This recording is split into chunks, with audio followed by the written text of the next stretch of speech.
homies! This is Ishang again. So, as affiliate ambassador, no, bumibili din po kami ng mga product namin po para po ma-endorse namin. Gumagawa po kami ng video.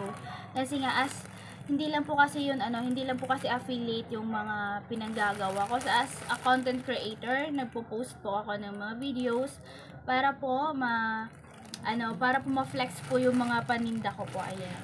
So, double purpose po yan para makapag-post ng video sa aking Facebook, para sa aking creators account, and then pagpapa-endorse po ng mga item ko po from Shopee. Ito po ay from Shopee. So, pwede po kung maging affiliate ni Lazada, ni Shopee.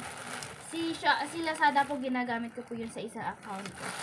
Ayan. So, eto nga po, balik po tayo. Ito po yung aking terno po na ina-affiliate. Ito po ay 135 pesos only. So, ayan.